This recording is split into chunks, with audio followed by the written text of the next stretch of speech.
Hello बच्चों, स्वागत है आपका आपके इस चैनल स्टडी रूम में। आज हम पढ़ने वाले हैं uniform circular motion and non uniform circular motion, that is UCM and non UCM. अब uniform circular motion and non uniform circular motion, इसको पढ़ने से पहले थोड़ा सा सर्कुलर मोशन क्या होता है वो जान लेते हैं। अब सर्कुलर मोशन क्या होता है, तो कोई भी ऑब्जेक्ट एक सर्कुलर पाथ में ट्रैवल कर रहा है तो उसको हम क्या बोलते हैं कि वो ऑब्जेक्ट सर्कुलर मोशन परफॉर्म कर रहा है। ओके, अब यहाँ पे गोल घूमना और सर्कुलर पाथ में घूमना दो अलग चीजें हैं। ओके, गोल घूमना इन द सेंस रोटेट करना। ओके, अब रोटेट करना मतलब क्या, तो कोई भी ऑब्जेक्ट, सपोज ये एक ऑब्जेक्ट है, ठीक है, और एक फिक्स एक्सिस के अलोंग वो रोटेट कर रहा है या बोल सकते हैं गोल घूम रहा है, तो उस ऑब्जेक्ट को क्या बोलेंगे हम लोग कि वो ऑब्जेक्ट रोटेशनल मोशन परफॉर्म कर रहा है। अब नॉट नेसेसरी ये जो एक्सिस है वो उस ऑब्जेक्ट के थ्रू ही पास हो, वो एक्सिस यहां से उसको टच होते हुए भी पास हो सकती है। Okay, but it is necessary that कि वो जो एक्सिस है वो फिक्स्ड एक्सिस हो और उस एक्सिस के अलोंग ही वो ऑब्जेक्ट क्या कर रहा है, रोटेट हो रहा है। ओके, तो उसको क्या बोलेंगे हम लोग, रोटेशनल मोशन एग्जिबिट कर। और वहीं पे अगर एक सेंटर के अलोंग सर्कुलर पाथ में हमारा कोई ऑब्जेक्ट अगर ट्रेवल कर रहा है तो उसको क्या बोलेंगे हम लोग कि वो सर्कुलर मोशन परफॉर्म कर रहा है। ओके, तो रोटेशनल मोशन और सर्कुलर मोशन थोड़े बहुत रिलेटेड है बट अलग अलग है। ओके, तो सर्कुलर मोशन क्लियर होगा। तो अब हम देखेंगे कि UCM that is uniform circular motion क्या होता है and non uniform circular motion क्या होता है। तो let's start with uniform circular motion. Okay, so uniform circular motion, that is UCM. Okay, so motion of any object traveling in a circular path with a uniform velocity is called as uniform circular motion. मतलब अगर मेरा कोई भी object जो circular path में घूम रहा है, that is circular motion exhibit कर रहा है, और उसकी वेलोसिटी जो है वो यूनिफॉर्म है। यूनिफॉर्म का मतलब वो वैरी नहीं हो रही है विद टाइम। ओके, सो वो यूनिफॉर्म है, तो उस मोशन को या फिर उस ऑब्जेक्ट को हम क्या बोलेंगे कि वो यूनिफॉर्म सर्कुलर मोशन परफॉर्म कर रहा है। ओके, अब यूनिफॉर्म सर्कुलर मोशन में वेलोसिटी, दैट इज वेलोसिटी, क्योंकि वेलोसिटी चेंज नहीं हो रही तो वेलोसिटी का मैग्नीट्यूड कांस्टेंट है। बट क्या वेलोसिटी का डायरेक्शन भी कांस्टेंट होता है? तो नहीं, वेलोसिटी का डायरेक्शन कांस्टेंट नहीं होता, वो हर पॉइंट पे चेंज होते रहता है। रादर आई कैन से कि सर्कुलर मोशन में, सर्कुलर मोशन में हर पॉइंट पे वेलोसिटी का डायरेक्शन चेंज होते रहता है।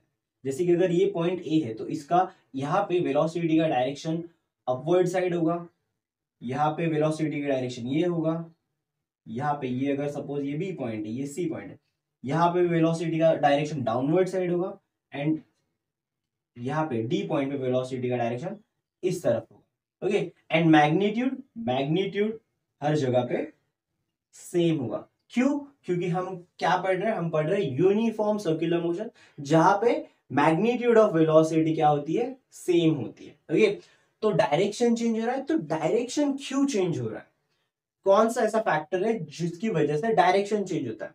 तो यहाँ पे एक एक्सेलरेशन होता है जो सेंटर की तरफ काम करता है। अब वो एक्सेलरेशन एक फोर्स की वजह से जनरेट होता है, बट हम वहां पे अभी लाइक जो फोर्स है उसको कभी बाद में डिस्कस करेंगे। अभी फिलहाल हमारी जो वेलोसिटी है उसका डायरेक्शन चेंज करने का जो काम कर रहा है, बेसिकली जो एक्सेलरेशन है उसको हम देखेंगे। ओके, तो वो जो एक्सेलरेशन है जो सेंटर की तरफ लगता है हर पॉइंट पे, ओके, सेंटर की तरफ लगेगा, उस एक्सेलरेशन को हम बोलते हैं सेंट्रीपिटल एक्सेलरेशन। और ये एक फैक्टर है, ये जो सेंट्रीपिटल एक्सेलरेशन वो एक ऐसा फैक्टर है जिसकी वजह से हमारी वेलोसिटी का डायरेक्शन हर पॉइंट पे क्या होते रहता है, चेंज होते रहता है। ओके, ये सब हटा देते हैं हम लोग, एक को ही रखेंगे। ओके, तो ये होता है हमारा सेंट्रीपिटल एक्सेलरेशन। इसको लिख देते हैं यहाँ पे, AC इज इक्वल टू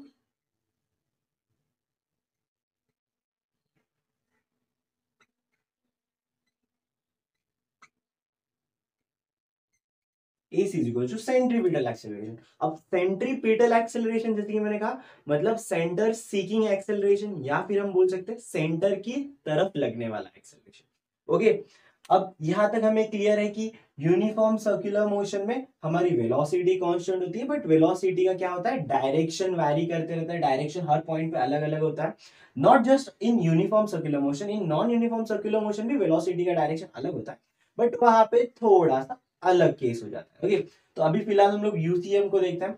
तो यहाँ पे वेलोसिटी का मैग्नीट्यूड सेम होता है एंड डायरेक्शन चेंज होते रहता है। डायरेक्शन चेंज करने का काम कौन करता है, सेंट्रीपिटल एक्सेलरेशन। ओके, अब देखते हैं इस सेंट्रीपिटल एक्सेलरेशन को हम कैसे रिप्रेजेंट कर सकते हैं। तो इनको सबको रफ कर देते हैं, चलो।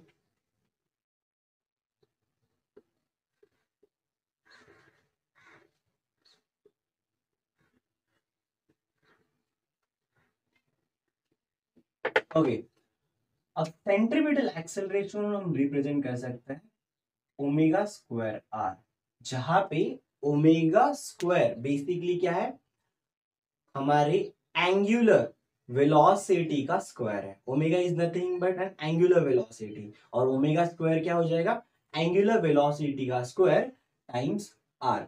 अब इसी चीज को हम थोड़ा सा और तरीके से भी रिप्रेजेंट कर सकते हैं, जैसे कि अगर suppose if this is my equation number 1 and we know that there is a relation between linear velocity and angular velocity। Okay, और वो होती है v is equal to omega times r, right, v is equal to omega times r. And अगर हम लोग slightly इसको rearrange कर दें, इस इक्वेशन को रीअरेंज कर दें, तो हमें क्या मिलेगा, omega is equal to v by r. Okay, तो ये एक इक्वेशन मिला, हमें ओमेगा की वैल्यू मिली v बाय आर। हमें बस क्या करना है कि इस ओमेगा की वैल्यू को इक्वेशन नंबर 1 में पुट करना है। Okay, so putting in 1 we can get v square upon r square into r, and ये आर और यहाँ पे ये आर कट हो जाएगा, और यहाँ पे हमें वैल्यू मिल जाएगी v square upon r. Okay, v square upon r, और ये हमें एक और इक्वेशन मिल गया। अब और किस तरीके से इसको हम लोग रिप्रेजेंट कर सकते हैं एसी को, दैट इज सेंट्रीपिटल एक्सेलरेशन को। तो अगर मैं इस ओमेगा को लिखूं, ओमेगा स्क्वायर को basically omega times omega r, and इस ओमेगा की वैल्यू क्या है हमें पता है, v बाय आर है। तो just omega is equal to v by r into r, this r will get cancelled and will get omega times v। Okay, ये हुआ हमारा थर्ड रिप्रेजेंटेशन। ओके, तो एसी को दैट इज सेंट्रीपिटल एक्सेलरेशन को हम लोग की तरीके से रिप्रेजेंट कर सकते हैं। एक हुआ ओमेगा स्क्वायर आर, दूसरा हुआ हमारा v by r, and third one is omega into v, omega into v. Okay, चलो ठीक है। अब ये तो हुआ मैग्नीट्यूड, यहां से हमें सेंट्रीपिटल एक्सेलरेशन का मैग्नीट्यूड मिल जाए, बट एक्सेलरेशन है दैट मीन्स उसको डायरेक्शन भी होगा। तो उसको हमें क्या करना पड़ेगा, डायरेक्शन अगर देखना है। ओके, तो डायरेक्शन देखने के लिए क्या करना पड़ेगा, जस्ट हम लोग कोई एक उसमें यूनिट वेक्टर मल्टीप्लाई कर देंगे तो हमें डायरेक्शन मिल जाएगा। अब डायरेक्शन नॉर्मली अगर इसको देखेंगे तो डायरेक्शन किसका, लाइक यूनिट वेक्टर कौन सा ऐड कर सकते हैं हम लोग, तो हम लोग डायरेक्टली रेडियस का यूनिट वेक्टर ऐड कर सकते हैं। तो अगर मैं रेडियस का यूनिट वेक्टर ऐड कर देता हूं तो मुझे AC की वैल्यू क्या मिलेगी, AC की वैल्यू मुझे मिलेगी minus omega square r and r cap. अब ये माइनस क्यू, तो माइनस क्यू तो हमारा जो सेंट्रीपिटल एक्सेलरेशन है वो टुवर्ड्स द सेंटर लगता है, तो उसका वेक्टर आउटवर्ड से सेंटर की तरफ लगता है। एंड जो रेडियस वेक्टर है वो कैसे काम करता है, वो सेंटर से बाहर की तरफ काम करता है। अगर मैं इसको दिखाऊं आपको,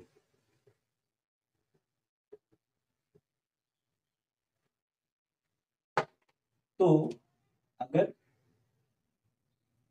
ये हमारा सर्कल है, यहाँ पे ये सेंटर है, तो रेडियस वेक्टर आउटवर्ड साइड काम करता है, इस तरफ सेंटर से बाहर की तरफ। एंड जो हमारा सेंट्रीपिटल एक्सेलरेशन है वो कैसे काम कर रहा है, वो अंदर साइड लगता है, राइट। तो दोनों का डायरेक्शन अपोजिट है, एंड यहाँ पे जो ये नेगेटिव साइड है वो जस्ट रिप्रेजेंट कर रहा है direction of centripetal acceleration. Okay, magnitude क्या है, ओमेगा स्क्वायर आर, एंड ये क्या है, माइनस साइन क्या, नेगेटिव साइन क्या रिप्रेजेंट कर रहा है, तो वो डायरेक्शन अपोजिट है। ओके, एंड ये जो आर है वो बेसिकली क्या है, यूनिट वेक्टर है, unit vector of what, radius का यूनिट वेक्टर।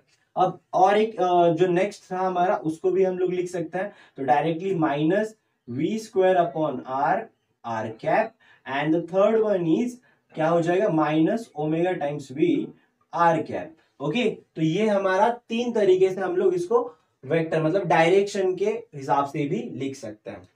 ओके, तो हमने क्या देखा हमारी यूनिफॉर्म सर्कुलर मोशन में, तो यूनिफॉर्म सर्कुलर मोशन में हमने देखा कि वेलोसिटी तो हमारी कांस्टेंट होती है, वेलोसिटी तो यूनिफॉर्म होती है सर्कुलर पाथ में जब ट्रैवल करें, बट उसका डायरेक्शन अलग अलग होता रहता है हर पॉइंट में, और वो डायरेक्शन अलग करने का जो कॉज है वो क्या है, दैट इज सेंट्रीपिटल एक्सेलरेशन। और सेंट्रीपिटल एक्सेलरेशन का हमने रिप्रेजेंटेशन मतलब उसका मैग्नीट्यूड कैसे फाइंड आउट कर सकते हैं, या फिर उसका विद डायरेक्शन भी कैसे हम लोग वैल्यूज फाइंड आउट कर सकते हैं। ओके, अब हम देखेंगे नॉन यूनिफॉर्म सर्कुलर मोशन।